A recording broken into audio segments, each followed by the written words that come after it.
This podcast is proud to be part of the TalkSport Fan Network. TalkSport. Powered by fans. Danilo's free, and it goes to Gibbs wide. First time we've seen them attack them, and there's Francis! Well, that's what I wanted to see Robinson do. Taylor, he scores! And the City ground goes ballistic! Here's Bob Williams. He's through here! And in the end, Forrest will say it doesn't matter how you play as long as you win it. Yeah! Forest Premier League! Hello, welcome back to this edition of Red Side of the Trent. My name is Adam Wicklow and I am joined by Christian Brown. And throughout this mini-series through the summer, as we kind of come back into making content for everyone here at Red Side of the Trent, we want to talk about a fair few issues going through the squad, going through a fair few different things, as well as like transfer rumours and amongst other things, news that is occurring in the Forest world. So Christian, how are you first of all? You well? Good, thank you, mate. Yeah, not too bad. Pleased to be back. I don't know how you're all feeling, but it's weird. Like as much as we want the season to end, I actually kind of miss the chaos that Nottingham Forest cause. So it's quite nice to be talking about the club again. Yeah, and then before we get into it, I do want to address like everyone that came to the charity game and played. It was really, really good turnout. Really enjoyed it. We raised some money for Mind Charity as we put on our social medias, pictures and stuff. Hopefully, should come out soon. Whilst we record this, hopefully that will come out. So we thank everyone for taking part. We'll hopefully do it again next year as well. Right. And yeah, so let's get into it anyway. Want to talk about first of all, on this one, it's going to be a bit of a different kind of format. We want to talk about different parts of the squad. I've got Christian on to talk about goalkeepers, defenders, and a few bits and bobs. I do want to start at the top with the rumour first, Christian, because we are looking to bring another goalkeeper in. Last season, you were firmly on one side of the fence on Matt Turner, maybe not Vlachodimos, but we're looking at getting Carlos Miguel, his name from. I feel really sorry for these Brazilian clubs who just get absolutely raided by European teams. We're raiding Corinthians by the looks of it. 25-year-old, 6'8". I mean, but he looks like an absolute beast. You know, like when we had Pintillam on, he was like a streak. In comparison, this guy looks massive, like as well as like tall, but like bulky. From listening to the Copper Club with a friend of ours, Nathan Joyce, he says he was interviewing a Brazilian journalist by the looks of it called Victor Pazella. So referencing Nathan, I'll put links in the descriptions below to this video, but basically they're saying he's got a lack of experience really of playing first team football, similar to Murillo, but far less in terms of someone who's a little bit older. What do you make of this link and how happy are you with it? Because it is relatively cheap. Yeah, very happy. I mean, it was very obvious we needed to sign another goalkeeper this summer. I think that was an area of immediate priority, Ken. But I'm very pleased that, I know the underlying data with sales maybe wasn't the best, but it was weird because the eye tests seemed to suggest that, we were a much better side with sales in goal. Like the defence seemed calmer. We seemed much more secure. Like his kicking was so much better than Turner's. He just felt like, a very safe, reliable pair of hands. He made some outstanding save sales. Like the one against Liverpool especially was a very good one that obviously one save in a month for. Excuse me. And so, yeah, I want my personal preference was to sign a younger goalkeeper who could come in as number 2 and then look to usurp sales within a year's time or something like that. Like get a few games in the cup sort of thing, play the odd league game here and there if we can or for whatever reason. And then next year look to be first choice. So obviously we see it linked with this 25-year-old. I thought that's pretty much resembles exactly that. I know he's not had the most first team football, and that was one of Nathan's concerns as well, that he's maybe not played that much. And obviously, I remember him saying that Murillo at least had sort of like the under 23s, I think, to sort of fall back on. You could sort of see very clearly what it was like. Whereas with Miguel, it's maybe not so much the case. But the general consensus from their fans and like stuff like that seems like we've got a really good player on our hands if obviously it all comes to fruition. But that's exactly the sort of goalkeeper I felt we should be targeting, like one that can challenge in the immediate short term, but ideally we'll be looking at as a longer term a goalkeeper because I don't think Sales has done much to warrant being thrown out. So it's that's a healthy balance to have for a goalkeeper in the goalkeeping department, I should add. Yeah, I mean, I think I'm kind of in your line of thinking of get a youngerish keeper that can challenge maybe this season, but then next season kind of take over. I'm definitely on board with that. I think a few things that are quite I picked out from what Nathan spoke with Victor Prezella was he's quite a fast keeper for someone so big. He's got quick distribution, can use both feet, which is something that is like really like handy, especially in Europe, never mind just the Premier League. Last season we really benefited from Selva's kicking ability, but maybe dominantly in our penalty area from set pieces, maybe that's where Sells kind of doesn't excel, and somewhere where I actually thought Matt Turner was really, really good at, but everything else he just seems to kind of lack. But how do you see us trying to move on to goalkeepers now who essentially probably got told they were going to be first team goalkeepers, and now we're battling to be the third keeper essentially by the end of the season? I mean, I wouldn't be surprised if we had to sign a third goalkeeper as well. I mean, I do think that will be very much as a backup, like another Hennessy type sort of player, maybe one for the homegrown quota, or even we promote kids just to be third choice. But I mean, I suspect we'll sell both. Personally, I think that I still think Blackadamus will be the easier one to sell, to be honest. Because I mean, if you look at the rumours and reports so far, like there's still quite a lot of. It's weird how like we sort of get put into like a bit of a bubble with the Premier League as such, but how the wider world perceives it is very interesting. And like, I do think there is this feeling on the continent, especially, that just because you've maybe not necessarily worked out at a Premier League club doesn't necessarily mean you're a bad player. And we see that at management all the time, especially in Italy. And I mean, take Remo Freuler for a prime example. He obviously didn't fully work out for him at Forest, but he's just gone on to star in a team that's finished fourth in the league and is qualified for Champions League next season. So, there is that perception that, okay, it hasn't worked out for you in England. That's okay. It's a very unique set of demands. We still think you're a good fit for Europe. And that's why, I think Blackadé would be easier to sell because we've already seen quite a bit of Bundesliga interest in him from certain links. I still think he'll, get a move. I mean, Stuttgart will link with him and return to him. They're in Champions League next season, for example. So, I do think that, like, there is obviously credible interest in him. Hopefully that materialises to something. I honestly think the harder one to shift will be Turner because I think that I admit this is slightly contrary to what I've just said, but teams around Europe will look at Turner, who's played a handful of first team appearances in a top flight, and think there's absolutely no way. Like this is absolutely no way. Like, this is someone who stunk the place out playing for Arsenal in European competitions, stunk the place out playing for Arsenal in cup competitions, and was an absolute disaster for Forest in Premier League. The only viable route I see for Turner, in all honesty, is back to the MLS. And I don't know if they'll have teams that are able to afford that because, I mean, we spent, 7 million, I think, on Turner, which is an absolute disgrace in its own right, considering Arsenal bought him for about 4. Like, so how that player, like, appreciated in value nearly double over the course of a year, having had a very poor campaign, is, we got so much right with recruitment but last season, but when we do get it wrong, we get it badly wrong, it seems like, and he's a prime example of that. So I don't know how that's going to work out with our PSR sort of thing, but I suspect he'll be moved on back to America because he's clearly not. I mean, obviously we've had many discussions about Turner, and without wanting to be too hyperbolic or too critical, I mean, I genuinely haven't seen a goalkeeper as out of his depth in a Forest team in my entire life. And I've been watching since 1999. I've seen us in League One. I've seen us have bad players, not necessarily players like worse than Turner in goal, but for the level they were at, they weren't like completely fish out of water like he was. So, I think it's best in everyone's like concerns that both of them are moved on, but I think one will be much easier to move on than the other.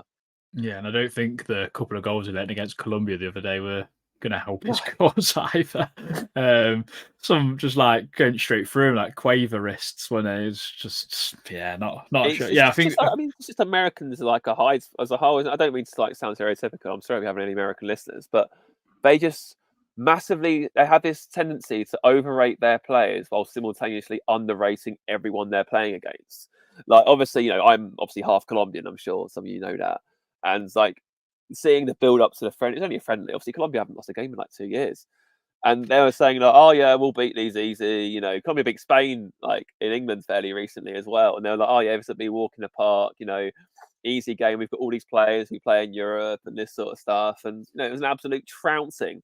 It was like, in terms of purely selfish perspective, it was a great night. Colombia won 5-1, and my agenda against Matt Turner commenced even further. So it's just a widespread thing for them.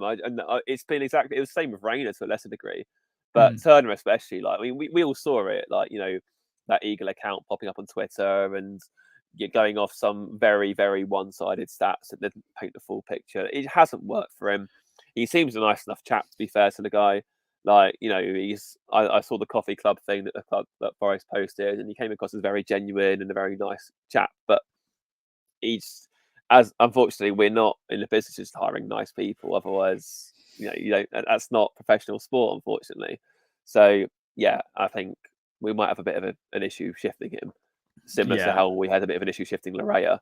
But hopefully we can come to agreement. But yeah, I think it might be a loss in that column, unfortunately, on the goalkeeper. But moving away from goalkeepers, because there was a big issue last season in terms of set pieces and everything else, and that was the kind of downside to our defence last season. Whereas actually on the other foot, there was actually a really big uprise, a lot of green shoots for us defensively. The stats actually really point to that.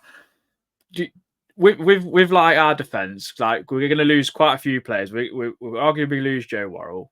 Musa Niakate has been linked away. Murillo's obviously the big one linked away. We're going to keep Willy Bolle, luckily, and we've got Andrew Omobamidele. So, and then we've got fullbacks of Aina, Williams, and Toffolo. It's been reported today, even as we talk about this, that Omar Richards might go back to Olympiacos, for crying out loud. So we're going to have to do a lot of recruitment in those areas, which is quite scary, really, because we heavily recruited within the first couple of seasons in defence as well. So, like, this is going to be probably quite a vague question, but, like, where do you see us having to really, like, reinforce at the top of the list every single position in the back line? I'm hopeful that it won't be that much of an upheaval, I'm being honest. Like, I saw that Athletic article saying that we might sell Niakate, but equally the next line said that Nuno sees him as a very valuable member of the first team squad and wants to keep him. So I also think if we do sell Murillo, which is likely to happen, Niakate is the first one in line for that. As a left-footed centre-half, he'll go straight in. And it'll be him and Bolle, or him and a right-sided centre-half we want to sign, for example. So I think that I don't think it'll be that much of an upheaval, at least in essential positions. I could completely bite me in the arse, but I don't see there being that much to change, really. I mean, realistically, obviously you've got Andy O, who's very much a promising talent for the future. You kind of need to replace Felipe, I guess. Obviously he's gone, so maybe another right-sided centre half, a younger Bolle, for example, and then, you know, I guess given how good Andy O is with his feet, you could probably shuffle him over to the left-handed side anyway. So I don't think it'll be that much different from that side of things. Obviously, the fullback area is a slight concern because, you know, obviously you've got Aina and Williams, that's right back pretty much locked in. But then does Aina play as a right back? Do you play him as a left back? So that in itself is, you know, it's obviously because he linked up so well with Hudson-Odoi and the left towards the end of the season, played outstandingly well against Man City and Chelsea, Aina. And but it just seemed fitness of him, like he's just blowing out of his arse with like 10 minutes to go in every game, pretty much. Hence why Toffolo was coming on so much. So I don't know. It's the Richards thing's weird because I kind of want to see what Richards be like. I think, like, this is a Bundesliga winner we're talking about, someone who once after coming back from injury played a fairly decent role in Olympiacos winning the Conference League. Okay, he didn't play in the final, but against Villa he was superb. So, you know, you've got these things factoring. I'd like to see Richards get a go personally, but I think realistically you're looking at maybe three positions across the back line, but you're not necessarily looking at the starters, I don't think. I think that, you know, you're looking at a backup centre back who again might come forward to eventually usurp Bolle. You're maybe looking at another left back who probably would start in the events of Richards going, but then again, it's the Aina thing again. So if you're going to say Aina's your first choice left back, you need to buy another right back then to sort of cover for that. So because otherwise it would just be Williams, and then we're screwed if anything happens to him, which has happened for the last 2 seasons. So yeah, I don't think it'll be that much of an upheaval personally. I just hope that if we are to have to sign these defensive players, it's done fairly quickly because Nuno did quite a lot in a short space of time, I felt, in terms of actually keeping us quite tight from open play. But it'd be good to have defensive players in earlier for that side of things because we're going to have to defend more than we are attacking next season, as is expected. Yeah, I mean, I think one player that I would like us to look at, especially in the freebies market, because we did so well with Olaena last season, Sergio Aurier the season before, and then even in the Championship when we picked up like Jack Cole back on a free, obviously, albeit we had him on loan for a fair few seasons. I think is someone like Ben Johnson, who's been at West Ham. Yeah. Can play centre back, can play right back, can even fill in at left back if you really need him to. He's got a bit of experience. He's still fairly young. I think he's someone that could even, like you say, usurp Willy Bolly if he got a consistent run of games and everything. He's not a slouch by any means. He's a pretty strong lad as well. I just think he's someone that is a bit of a no-brainer. But I feel like a few teams might even look at him, especially like Fulham losing Tosin Adarabioyo or even any of the other teams that are in amongst us, like Wolves or Bournemouth even or whatever. So there might be a fair few clubs looking at him. But I'm going to look at so there's a guy on Twitter, he's called WT Analysis. I've already spoke to him about using any of his referencing, but there's a guy at Bruges who really caught me eye called Maxime de Coupier. I know he's Bruges and I know it's the Belgium league, but that does not matter because at 23 years old, he's got 3 goals and 9 assists from left back. And I feel like us being a counter-attacking team, it's important that fullbacks really support our attack in that aspect. And I feel like someone that's got them kind of numbers, although be it in a league that we kind of probably scoff at, I think there's a lot of progress that could be made there with someone like that in your ranks and someone that can definitely progress and be your full-time first choice left back. But you can rotate, like you say, with Aina. Aina, we know he likes. He doesn't really last the full 90 very often, but can play also at the right back position. I think it's just good to have that kind of, I don't know, option, I guess. No, I think that's fair. I think like you said, we've got to be. I think we should be targeting a very specific type of fullback, because you look how, especially with Aina, how he just rampages forward. He's so quick. I mean, this is someone who gave Carl Walker a run around. And I've seen that clip today. Yeah, but I think what a lot of people sort of overlook as well, and obviously Grant made a very good point that the same thing happened at the Etihads when I was on the other. When I was on the other side. So he's just a very, very. If we are to find someone, regardless of what position, I think they have to be exceptionally fast, and I think that's the way to go. I mean, I know we were sort of saying in our group chat earlier about Kieran Tierney, for example, and I'm not even sure Tierney. I'd probably take him because obviously how good he is, but in terms of a stylistic fit for Forest, he might not necessarily be the best. So I think it's in terms of how we are in a counter attack and how we are unashamedly a counter attacking team and a very good one at that, as we said, and the data backs that up too. Apparently we're more efficient on the counter attack in terms of creating chances than Real Madrid were last season. Yeah. So, which is mental to say, but speed is a very, very big part of that. So you're going to need some rapid fullbacks to make that system work even better. So that's definitely something. But obviously, like I said, you can't just put a sprinter there. They have to have some end product as well. So fingers crossed that can be sorted. Well, because I've looked at Bradley Locker as well at Brest. He's 22, and I mean, because he's quite an aggressive and attacking fullback in himself as well. Brest kept 30. They only let in 34 goals last season. In a season where they qualified for the Champions League in the first time in their history. So it might be a bit hard to prize him away, but equally we've managed to prize players away from Champions League sides. Look at Remo Freuler, look at Ibrahim Sangare. So the pool is definitely there from a Forest perspective to get these players who are playing for teams that are in big competition. So it's not an impossibility. And I think you referenced that statistic. We were 6th highest in terms of XG counter-attack goals last season, which is pretty phenomenal. I think we were the only teams that were above us were Inter, PSG, Montpellier from what I remember. Yeah, we're in some really esteemed company. Some are just complete like red herrings like us. Montpellier in there, which is quite good. So No, I always definitely. feel, Sorry, I was just to say on regards to Brest, it was quite interesting actually because I listen to Totally Football Show quite a lot, especially the European Roundup.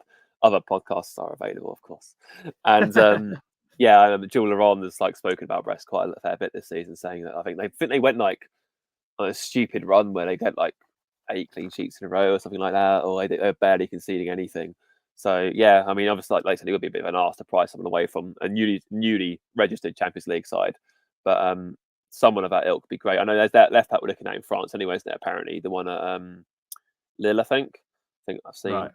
But yeah, I've not seen that one. So if anyone knows, get us into them. But I think it's good that you referenced the counter attacking thing, because I always think as well, like if we're going to recruit defenders or fullbacks or whatever, we also need them to be good passers, because we're less likely to create those better chances more often. So being incisive with getting the ball forward and getting into good areas and actually being quite clinical is something that we have to heavily rely on. Like Chris Wood was so reliable in terms of shot conversion. That's why we ended up doing so well in that area. Hudson-Odoi was scoring above his expected goals as well, and Awundi and Woodward, yeah, like I say, shot conversion was like amongst the highest for minutes per goal sort of thing, which is ridiculous. So there's a lot to work on with regards to like set pieces. Do you want to see a change in there from a strategic point of view in terms of how we attack set pieces? Because like last season, it was just such a big thorn. Every time there was a corner or a free kick, I kind of just winced. Oh, what in terms of sending them? Yeah. Yeah. Really, though, I think to be fair, I mean, what I will say is that ever since we sort of derided Nuno for saying after the Everton game, what was the Everton game? No, I can't remember who it was now, but he said after a game we lost to via set. It was Wolves, weren't it? We drew to Wolves. Yeah, they had one corner and scored from it, and he said that the like stopping conceding goals from like set pieces is an easy fix, and we were like, oh, why haven't you changed it then? It's been like 4 months. To be fair to him, in the last 4 games this season, I think we conceded 1 goal from a set piece, and that was because we had 10 players on the pitch. Because that's when Williams went off injured against City. So clearly they did something, whether that's down to team quality or playing against or whatever. But if anything, you'd think Sheffield United especially been more reliant on set pieces and stuff like that. So I think that he clearly found a way of dealing with it towards the end of the season, because it's just very weird how inconsistent we were against Arsenal and Everton, who were 2 of the best teams in the league at attacking set pieces last season. We nullified them completely. Like, I remember against Arsenal, it was like Montiel at the front post; he just seemed to win everything. And against Everton, whether it was down to poor delivery or just Forest just being there first, we dealt with pretty much every set piece they had that day. So we can do it. It's just can we do it consistently, which hasn't proved to be the case at all. And it just seems like a number of various silly errors. So I'm hopeful with a few little small tweaks he can sort of get that. I mean, what was it, 23? I think something like that. Goals conceded from set pieces. Yeah. No, if you take 2, if that's like cut down by like even a third or 2/3, like you're talking huge progress, and that makes that'll be a massive reflection in the goal difference column as well. So yeah, I think that he obviously found some sort of solution towards the end of the season, and assuming he's still there, of course, to take pre-season, then I would trust Nuno to deal with that accordingly. Yeah, I mean, because I think it's also a key factor in terms of winning more games and even accumulating more points even through draws, because last season I think, and even in the first season, we can all agree we must be, if not the worst, amongst the worst for giving away points from winning positions. So that is also a huge area. I mean, you say a third, I'd like it to see cut down to 50% even, because you see even still like 11 or 12 goals you're letting. So from set pieces, which is still ridiculously high, but it'd be a hell of a lot better. But it'd still be big progress. Yeah, it's quite scary.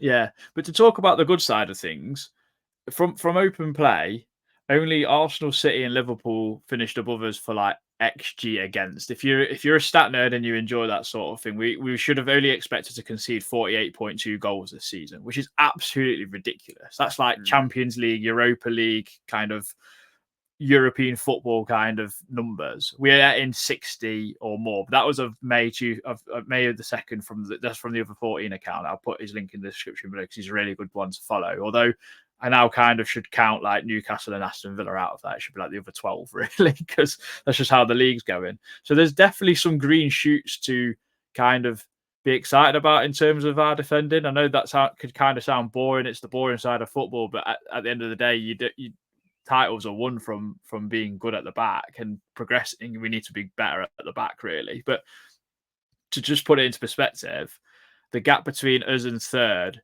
is 8 goals, which is absolutely ridiculous. And then the gap between 4th and 9th, which is between us and Everton and 9th, who Everton kept far more clean sheets than most teams. I think the second most clean sheets in the Premier League last season is only 2. So it's quite close, but to be 4th overall is pretty remarkable, really. No, definitely, it's quite well seen as that. But then again, as I've said to you before, like this is what happens when you play a point deduction goal for half a season. So, like it's why it's the most it's amazing, really, that keepers haven't really, obviously, bar the odd example, they don't tend to go for massive money, especially compared to like strikers and stuff like that. But they're just as important. Like if you got, look at Everton, for example. Like Everton, even last season when they massively struggled, you sort of never really felt they'd go down properly because they had Pickford in goal. It's like, they got England's number 1 goalkeeper. Obviously, it doesn't always work that way. Obviously, he went down Sunderland, of course, but it makes such a massive difference. Like in close games where, especially this season where Everton don't give up many chances, and if the ones you do get, you've still got to beat Pickford. And look at we found out firsthand when Chris Wood had that chance, for example. There's no doubt in my mind Turner lets that in, or that there's no way that he just doesn't save it. I think, to be honest, himself doesn't save it.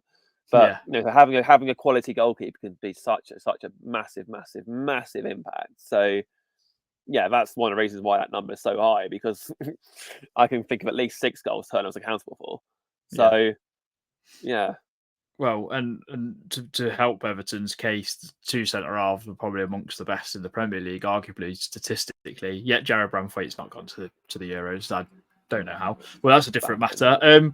Just to kind of finish off though, the one thing I forgot to mention about Carlos Miguel, his release clause was apparently 50 million euros, and it's come down to 4 million euros. And the shock of Forest of saying well, how the hell are we going to get him for this much? That's kind of pounds. I hope this has really got the feeling almost kind of around the Murillo thing. And I think it's important that Forest fans don't get too excited because of what happened with Murillo, where we bought this kid in, we weren't really expected to see him. And then since we did see him, the hype train has just gone levels and levels and levels above.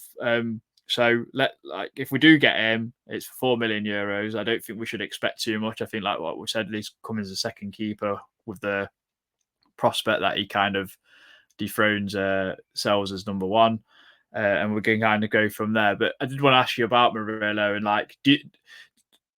what's your feeling about him? Do you think he will definitely go, and if so, for how much? Oh, 100% he'll go. There's no doubt he'll go, which is really sad, but yeah, I just don't see any other outcome where he stays, if I'm being perfectly honest. I think given he costs 10 million, he probably represents someone that can maximise the most value for. I think there's a slight clause, but it's not like a 50% clause or anything ridiculous like that, like it's for Hudson-Odoi, for example. So yeah, I think unfortunately he will go. But if you look at this string of teams looking at him, I think there's a report that said it was from both Madrid teams, Spurs, Chelsea, and I think I've seen credible links to Liverpool and Arsenal as well. So he ain't going to stay, unfortunately. But PSG will never want to saw a link with him. So in theory, if you get a bit of a bidding war going, you're probably looking at 60, 70 million for Murillo, which for a 10 million pound signing is unbelievable return. But yeah, I think that's definitely the ballpark that the owners seem to think that he's in. So I suspect, generally speaking, they've been pretty good at getting maximum value for assets. Obviously, Sombalonga went 15 million, for example. That every time we sold cash, I think that was 16 million, which is seen as a stupid amount. I remember one time, Villa was sniffing around Joe Lolly, and we sold him 15 million for them as well. We refused to budge from that. So we've got Brennan Johnson last season as well. Yeah, Johnson, exactly. Wouldn't settle for less than 50. Eventually got weaseled down to 47.5, and that's still a massive club record sale. So I do think that all things considering, they wouldn't sell for less than maximum value. So I do think you're probably looking at 60, 70 for Murillo. It's such a tricky one because, like, I always want to think that we'll somehow keep him. He'll somehow think to himself, like, well, I'll definitely play here. Why not give it one more year of playing here and then leave to develop? But then, like, how can you turn down the opportunity if any of those clubs come in, especially like It's football thing such as well, mate. It isn't even like it's not such even an unfortunate thing, isn't it? Yeah, and this is why I think, like, obviously, other teams are finding out now about this as well. Like, we've seen that Villa need to find £60 million of transfers of profits, before the 30th. And they should qualify for the Champions League, for God's sake. Like, it just seems so wrong that you can achieve something so great and then just have it ripped away from you before you can even build on it. But that's unfortunately the way the rules is. We don't have a hotel that we can sell for ourselves at overinflated price like Chelsea did. It strongly benefits the elite. We've said this all along. Well, as we said before, when we got deducted points, like we don't agree with the rules because they're not fit for purpose. But we still have to stick to them, and that unfortunately means sending Murillo whether he wants to stay or not. So, yeah.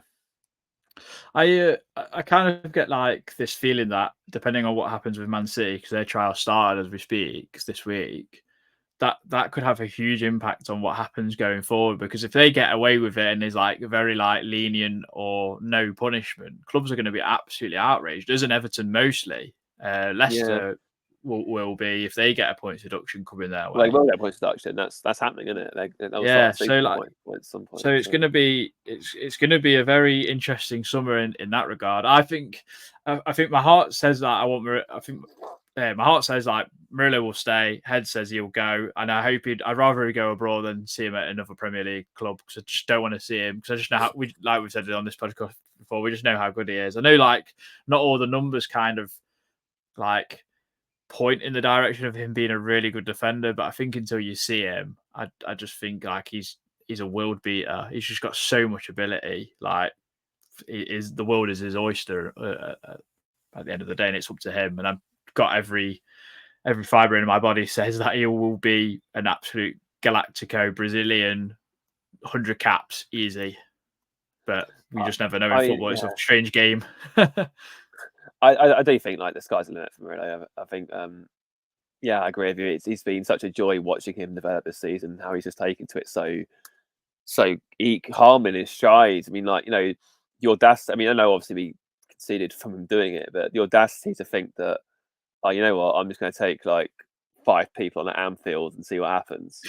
Like, it's like, I mean, you have to respect it really, and then obviously conceded from it. But it's like to have a player with that confidence and the ability to do so, as he showed at Palace, the ability to do so, like he's just been an absolute joy to watch. I don't think I've seen a centre back pass the ball as well as he has.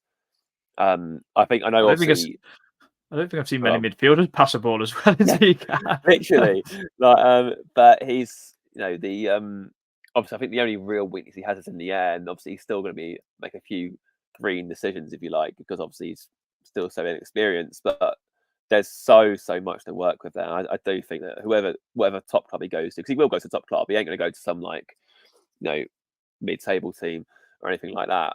Whatever top club he goes to is going to have an absolute gem there. And I also think that even if he goes to like Simeone, for example, I think he's got that sort of like that physicality that Simeone would absolutely love. I mean, remember when João Pedro ran for on goal and Moreno just sort of made up that like the distance and absolutely nailed him, but won the ball like fair and square. Like, it's things like that. Like he's got it all. Like, apart from the aerial thing, of course, but like from what you want from like a ball playing defender is everything, absolutely everything. I think if you've got like Cannavaro to like mentor him and how to defend in terms of being the smaller centre half, then it'd be absolutely sound. It'd be fine. Like I just hope that we, like you say, if we are to sell him, we maximise value, because the problem is now you're gonna have the vultures come and they know that Forest got to sell so we can kind of undercut. For me, I part of me would rather we suffer another points deduction, but we maximise value, because I just like, if so many other teams are going to have the same sort of problem and have points deductions, then I still believe that it'd probably be worth it. But it's just such a shame that these rules kind of constrict and like hold teams back. Essentially, it's very, very annoying. It seems so wrong, doesn't it? Like, I mean, the whole point of sport is like it's for competition, isn't it? And like, it just feels like it's just a massive sort of like weight around you saying that no, actually you can't. Like, don't get me wrong. I mean, like, we have obviously not spent over the course. I see all the deployment signs we made. I say this about what 65, 70% strike rate, which isn't too dissimilar to most other clubs, I guess. It's just the volume of it. But like, it just feels that once you get to a certain point, and it's sort of like you just become a PSR vulture. Obviously, Villa and Newcastle is discovering that now. But yeah, United like £800 million in debt, for example. Chelsea doing the hotel trick, and that all seems okay. It just seems so wrong. Like so much of it seems so wrong. Like how having debt is apparently okay and justifiable if you make a certain amount of revenue, even though you're not actually solving the debt. But yeah, trying to spend to compete. And I saw Tony Adams like crying, saying that, we spent £200 million to try and get near City and we still can't do it, blah, blah, blah.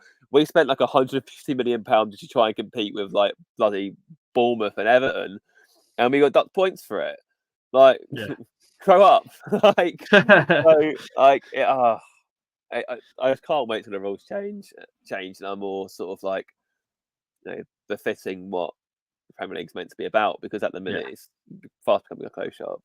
Well, Villa tried to ask the Premier League to basically make the PSR, like the boundaries, a little bit wider at least, and that got rejected. And I just think it's so stupid. Like, the inflation has not moved with the rules or anything like that, but that's a completely different podcast for another day, really, in terms of finances and stuff that's kind of a little bit out of my depth, if I'm honest. So I don't want to make myself look an idiot and not quote correct things. So I think we'll leave it there, Christian. I think we've kind of covered a lot of base. I think there's going to be more on this as the summer goes, I'm sure, and we'll probably be talking about it with Lee and other Forest fans as we go. But I think as a base, it's been a fairly productive one. I think there's a busy transfer window, regardless if we like it or not at Forest. And always. The chaos will come back, I'm sure, sooner or later. But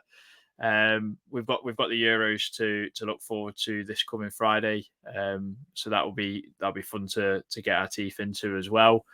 But if you've enjoyed the pod, obviously drop us a like on YouTube and everything. We are going to leave a link in the description regarding the Football Content Awards if people feel like they've enjoyed watching us and appreciate it. We'd appreciate, I said that word so many times, a nomination. That'd be great to be kind of part of that. At least if we got nominated, that'd be great. That's kind of a step in the right direction. But a lot of more of these to come, kind of covering different areas of the team, of the club. So we hope to bring you that more often. But otherwise, we'll see you soon. Come on, you Reds.